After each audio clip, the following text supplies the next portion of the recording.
ඔබට හිතාගන්න පුළුවන්ද අඩි 24ක් උස යෝධ හතු වනාන්තරයක් එකපාරටම යෝධ ගස් තියෙන කැලෑවක් බවට පත් වුණේ කොහොමද කියලා? කලින් වීඩියෝ එකේදී අපි කතා කළා මුළු පෘථුවියම යෝධ හතු වලින් පිරීලා තිබුණු යුගය ගැන. ඒ කාලේ හිටපු පොඩි පැලෑටි වලට මේ යෝධ හතුත් එක්ක හැපෙන්න බැරි වුණා. නමුත් අවුරුදු මිලියන ගණනක් යද්දී මේ කුඩා ශාක හතු පරාජය කරන්න ලෝකේ පළමු වතාවට අලුත්ම ජෛව තාක්ෂණයන් දෙකක් පරිණාමය කරගත්තා. ඒ තමයි වුඩ් හෙවත් ලී සහ ලීව්ස් හෙවත් කොළ. මේ අලුත් තාක්ෂණයත් එක්ක ආකියොප්ටෙරිස් කියන ලෝකයේ මුල්ම සැබෑ ගස නිර්මාණය වුණා.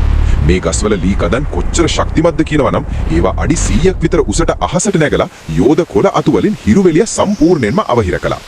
ඉරේලිය වැටෙන්නේ නැති වුණු ගමන් ලෝකේ පාලනය කරපු අර යෝධ හතු වනාන්තර සදහටම වඳ වෙලා ගියා. ඒ විතරක් නෙවෙයි මේ අලුත් ගස්වල යෝධ මුල් පොළව යටට ගිහින් එතන තිබුණු ඝන ගල් පර්වත සම්පූර්ණයෙන්ම කුඩු කරලා දැම්මා. පුදුම හිතන කාරණේ කියන්නේ අද අපි වගා කරන අපේ පයට පෑගෙන සොයිල් හෙවත් පස් නිර්මාණය වුණේ අන්න ඒ ගල් කුඩු කරපු මුල් නිසායි. පස් කියන දේ පෘථුවිය නිර්මාණය වුණු පළමු වතාව මේකයි.